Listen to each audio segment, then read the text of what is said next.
ओम शांति। 2 फरवरी 2023। बाबा के महावाक्य। मीठे बच्चे, एक ईश्वर की मत ही श्रेष्ठ मत है। जिस मत पर चलने से ही तुम सच्चा सोना बनेंगे। बाकी सब मतें असत्य बनाने वाली हैं। प्रश्न: कौन सा पार्ट एक ज्ञान सागर बाप में भरा है जो किसी मनुष्य आत्मा में नहीं? उत्तर: बाबा कहते, मुझ आत्मा में भक्तों की संभाल करने का, सबको सुख देने का पार्ट है। मैं ज्ञान सागर बाप सभी बच्चों पर अविनाशी ज्ञान की बरसात करता हूँ। जिन ज्ञान रत्नों का कोई मूल्य नहीं कर सकता। मैं लिबरेटर हूँ, रूहानी पंडा बन तुम आत्माओं को वापस शांति धाम ले जाता हूँ। यह सब मेरा पार्ट है।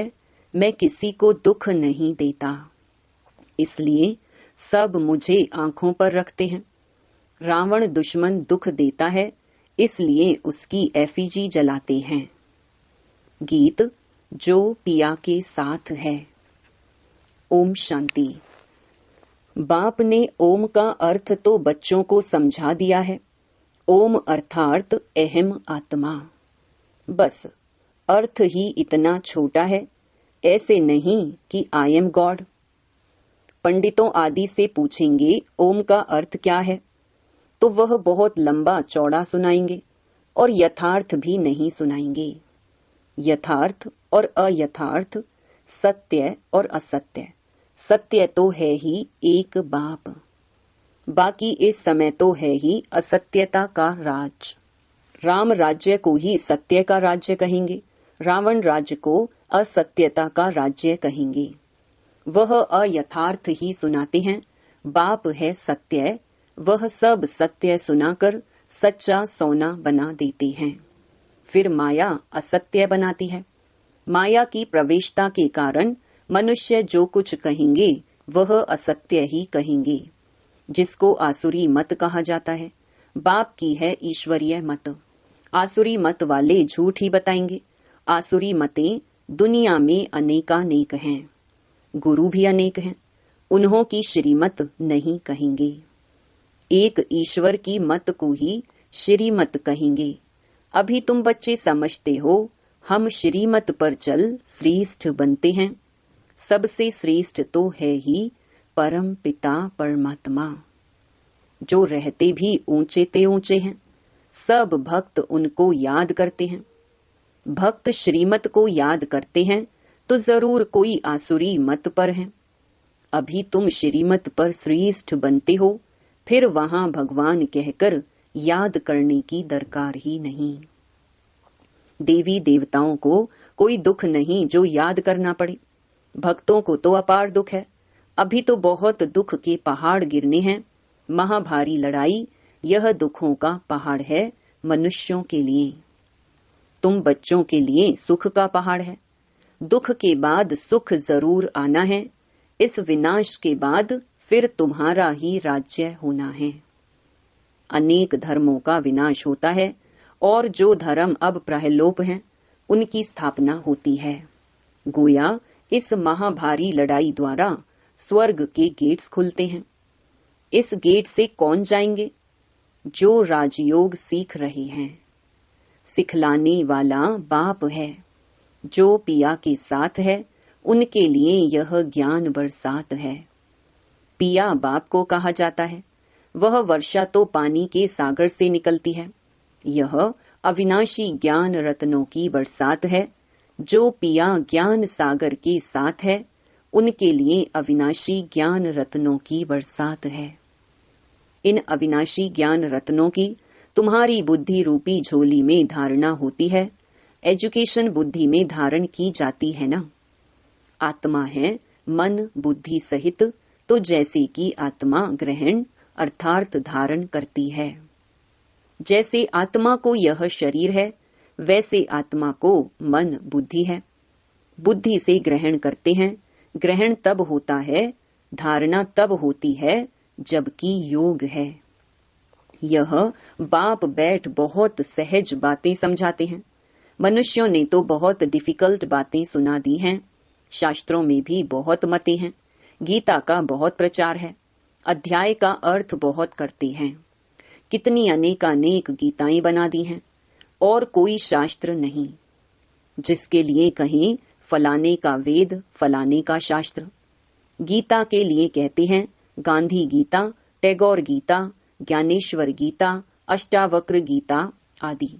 बहुत नाम गीता के रख दिए हैं और वेद शास्त्र के कभी इतने नाम नहीं सुनेंगे, परंतु मनुष्य समझते कुछ भी नहीं है। यह ज्ञान ही प्रलोप हो जाता है। अब डेइटी सॉवरेंटी कहां से मिलेगी?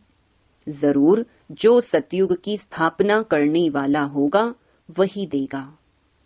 अब बाप आया हुआ है तुम बच्चों को स्वर्ग की राजाई देने, सो भी 21 जन्मों के लिए।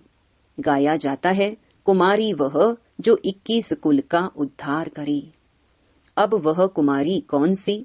तुम सब कुमार कुमारी हो। तुम कोई को भी 21 जन्मों के लिए राज्य भाग्य प्राप्त करा सकते हो, श्रीमत से अथवा बाप की मत से। पाठशाला में जो पढ़ते हैं वह जानते हैं कि हम स्टूडेंट्स हैं और सत्संगों में अपने को स्टूडेंट नहीं समझेंगे। स्टूडेंट को एम ऑब्जेक्ट बुद्धि में रहती है। तुम हो ईश्वरीय स्टूडेंट्स। भगवानुवाच मैं तुमको राजयोग सिखाता हूँ, मनुष्य से देवता बनाता हूँ। देवताओं की राजधानी थी, यथा राजा रानी, देवी देवता तथा प्रजा। नर से नारायण बनते हैं। यह एम ऑब्जेक्ट है फर्स्ट। ऐसे नहीं राजा राम व रानी सीता बनाएंगे। यह है ही राजयोग। राजाओं का राजा बनाएंगे। कल्प कल्प मैं फिर से आता हूँ गंवाया हुआ राज्य देने। तुम्हारा राज्य कोई मनुष्यों ने नहीं छीना है, छीना है माया ने। अब जीत भी माया पर पानी है। वह लड़ाई होती है राजाओं की, एक दो के ऊपर जीत पाने लिए लड़ते हैं। अब तो प्रजा का प्रजा पर राज्य हो गया है। हद के राजाओं की अनेकानेक लड़ाइयां लगी हैं, उनसे हद की राजाई मिलती है और इस योग बल से तुम विश्व की राजधानी स्थापन करते हो। इसको अहिंसक लड़ाई कहा जाता है।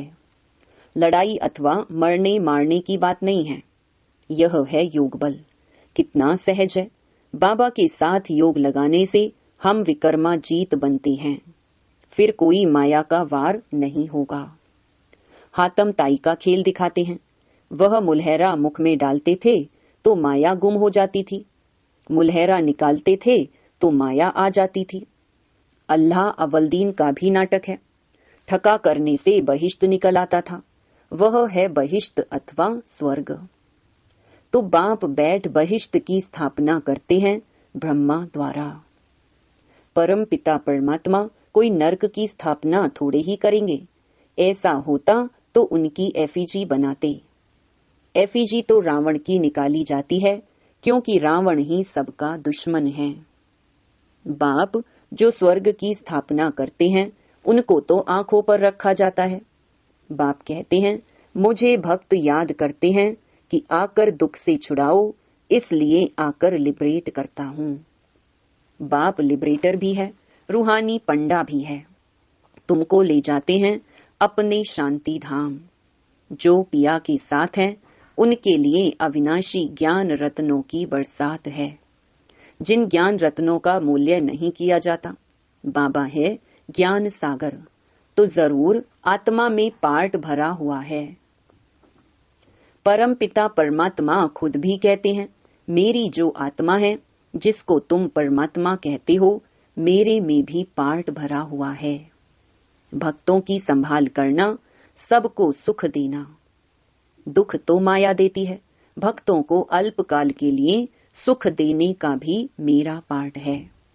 मैं ही साक्षात्कार कराता हूँ और दिव्य बुद्धि देता हूँ, जिसको ज्ञान का तीसरा नेत्र कहा जाता है, जिससे तुम्हारी बुद्धि का गॉडरेज का ताला खुलता है। मेरा भी पार्ट है, तो जो बाप के साथ हैं उनके लिए ज्ञान बरसात है। अब इतने सब बच्चे कैसे साथ रह सकते? तुम बाप को याद करते रहेंगे तो गोया बाप के साथ ही हो। कोई लंदन, कोई कहाँ है, फिर साथ कहाँ है? उनको भी मुरली जाती है। जो सयाने समझदार होते हैं वह एक हफ्ता भी अच्छी रीति समझें तो उनको स्वदर्शन चक्रधारी बना देता हूँ। 84 जन्मों के स्वदर्शन चक्र का राज अभी तुम बच्चों ने समझा है। जिस स्वदर्शन चक्र फिराने से माया रावण का सिर काट देते हो, अर्थात उन पर जीत पाते हो। बाकी सिर काटने की कोई बात नहीं है। उन्होंने फिर हिंसक अस्त्र शस्त्र दे दिए हैं। वास्तव में शंख यह मुख है, चक्कर फिराना यह बुद्धि का काम है। तो यह अलंकार भक्ति मार्ग में बहुत दे दिए हैं। शास्त्र आदि जो भक्ति मार्ग में चल रहे हैं, ड्रामा अनुसार फिर वही निकलेंगे। हो सकता है यह सच्ची गीता भी कोई न कोई के हाथ में आ जाए तो कुछ इनसे भी डाल देंगे, बाकी सभी वही निकलेंगे। कोई कोई अक्षर उनमें यहाँ के आए हैं। भगवानुवाच ठीक है, राजयोग भी ठीक है। बाप कहते हैं अब वापस जाना है। इस शरीर सहित सब कुछ भूलना है, इसके बदले तुमको प्योर शरीर मिलेगा। आत्मा भी प्योर हो जाएगी, धन भी तुम्हारे पास अथाह होगा। तुमको बहुत लोभ है, परंतु इनको शुद्ध कहा जाता है। इससे भारत सारा शुद्ध बनता है। भारतवासी चाहते हैं राम राज्य, वन गवर्नमेंट, वन नेशन हो, एक मत, अद्वैत मत हो। अद्वैत का अर्थ ही है देवता। यह है आसुरी मत। श्रीमत बिगर सब आसुरी मते हैं, जिस कारण एक दो में लड़ते झगड़ते रहते हैं। ईश्वर के बच्चे न होने कारण निधन के बन पड़े हैं। सतयुग में देवताएं हैं धनी के, वहां जानवर भी कभी लड़ते नहीं। यहाँ तो सब लड़ते झगड़ते हैं। सतयुग में है सबको बेहद का सुख। अब तुम बच्चे जानते हो, हम बाप से ईश्वरीय जन्म सिद्ध अधिकार ले रहे हैं। ईश्वर सम्मुख है ना, कहते हैं मैं कल्प कल्प आता हूँ स्वर्ग स्थापन करने। तुम बच्चों के लिए वंडरफुल सौगात ले आता हूँ। बाप कहते हैं मेरे लाडले सिकिलधे बच्चों, 5000 वर्ष बाद आकर तुम मिलते हो, ऐसे और कोई कह न सके। भल अपने को ब्रह्मा विष्णु शंकर कहलावे, परंतु ऐसी बातें किसको कहने आएंगी ही नहीं, इसमें कोई कॉपी कर न सके। बाप कहते हैं मेरे लाडले सिकिलधे बच्चों, 5000 वर्ष के बाद फिर से आकर तुम मिले हो, सिर्फ तुम ही। बहुत बच्चे मिलते रहेंगे। राजधानी स्थापन करने में बहुत मेहनत लगती है। राजा रानी एक, फिर उनके बच्चे वृद्धि को पाएंगे। भारत में प्रिंस प्रिंसेस कितने होंगे? समझो 1,02,000 हैं। प्रजा होगी 40-50 करोड़। तो मंजिल बहुत बड़ी है। यह बाप की कॉलेज है, तो कितना अच्छी रीति पुरुषार्थ करना चाहिए। बाप तो कहेंगे राजाओं का राजा बनो, न कि प्रजा। बनेंगे वही जो कल्प पहले बने होंगे। हम साक्षी होकर देखेंगे कौन किस प्रकार का वर्षा लेते हैं। कोई तो एकदम पकड़ लेते हैं। मोस्ट बिलवेड बाप है। चुंबक पर सुइयां खिंचकर आती हैं। कोई में कट जंक जास्ती होती है, कोई में कम। नजदीक वाले तो एकदम आकर मिलेंगे। साफ सुई झट खींच आएगी। बाप कट को निकालकर ऐसा चमकाते हैं जो तुम बच्चे वहां साथ रहेंगे। तुमको रुद्रमाला में पिरोना है। गायन भी है, परंतु जानते नहीं हैं कि यह माला किसकी बनी हुई है। बाप कहते हैं मेरी माला जो होगी वही स्वर्ग की मालिक होगी। भक्त माला को भी तुम समझ गए हो, वह रावण की माला है। पहले रावण की माला में कौन आते हैं? पूज्य से पुजारी कौन बनते हैं? आपे ही पूज्य देवता फिर पुजारी बनते हैं। यह कितनी गुहिया बातें समझने की हैं। तुम हो फिलैंथ्रोपिस्ट, देह सहित सब कुछ बाबा को बलि चढ़ते हो। सन्यासी फिलैंथ्रोपिस्ट नहीं बनते, वह तो घर बार छोड़ जंगल में चले जाते हैं। तुम सब कुछ ईश्वर अर्पण करते हो, एवरीथिंग फॉर गॉड फादर। तो बाप फिर कहते हैं, मेरा सब कुछ तुम बच्चों के लिए है। मनुष्य जब मरते हैं तो सब सामग्री करनी घोर को दे देते हैं। बाप कहते हैं, मैं भी करनी घोर हूं। तुम्हारे पास पुराना कखपन है, सब दान करते हो। बाप पर बलिहार जाते हो, काम तो फिर भी तुम्हारे ही आता है। बाबा तो मकान आदि भी अपने लिए नहीं बनाते हैं। शिव बाबा है दाता। सारी स्वर्ग की राजाई तुमको दे देते हैं, इसलिए इनको सौदागर भी कहते हैं। कितनी मीठी मीठी बातें हैं। इम्तिहान पूरा होने वाला है। बाबा, आखिर इम्तिहान कभी पूरा होगा? बाबा कहते हैं, जब तुम मरने पर आएंगे, ज्ञान पूरा होगा, तब यह विनाश आरंभ होगा। फिर गोल्डन स्पून इन माउथ, जन्म लेंगे और स्पून मिलेगा। यहाँ तो 30-40 वर्ष पढ़ते हैं तो यहाँ ही उसका फल मिल जाता है। तुम्हारा तो है भविष्य के लिए। भविष्य जन्म तुमको मिलेगा तो तुम प्रिंस बनेंगे।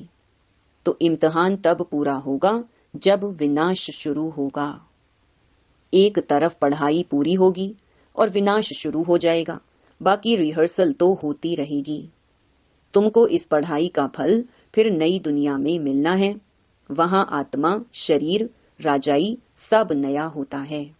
यह बड़ी गुहिया धारणा की बातें हैं। पढ़ाई कभी छोड़नी नहीं चाहिए। बाप बैठ समझाते हैं, वंडरफुल बातें हैं ना। देरी से आने वाले भी झट योग और ज्ञान में लग जाते हैं तो वह भी ऊंच पद पा सकते हैं। अच्छा, मीठे मीठे सिकिलधे बच्चों प्रति माता पिता बाप दादा का याद प्यार और गुड मॉर्निंग। रूहानी बाप की रूहानी बच्चों को नमस्ते। धारणा के लिए मुख्य सार।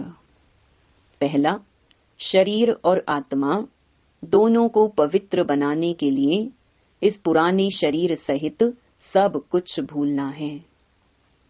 देह सहित बाप पर पूरा बलि चढ़ फिलैंथ्रोपिस्ट, महादानी बनना है। दूसरा, बाप की श्रीमत पर चल बेहद का सुख लेना है। यह शुद्ध लोभ रखना है जिससे सारी विश्व सुखी बने। बाकी अशुद्ध लोभ त्याग देना है। वरदान, अमृत वेले के महत्व को जान, महान बनने वाले विशेष सेवाधारी भव। सेवाधारी अर्थात आंख खुले और सदा बाप के साथ बाप के समान स्थिति का अनुभव करें। जो विशेष वरदान के समय को जानते हैं और वरदानों का अनुभव करते हैं, वही विशेष सेवाधारी हैं। अगर यह अनुभव नहीं तो साधारण सेवाधारी हुए, विशेष नहीं। जिसे अमृत वेले का, संकल्प का, समय का और सेवा का महत्व है, ऐसे सर्व महत्व को जानने वाले महान बनते हैं और औरों को भी महत्व बतलाकर महान बनाते हैं। स्लोगन, जीवन की महानता सत्यता की शक्ति है जिससे सर्व आत्माएं स्वतः झुकती हैं। ओम शांति।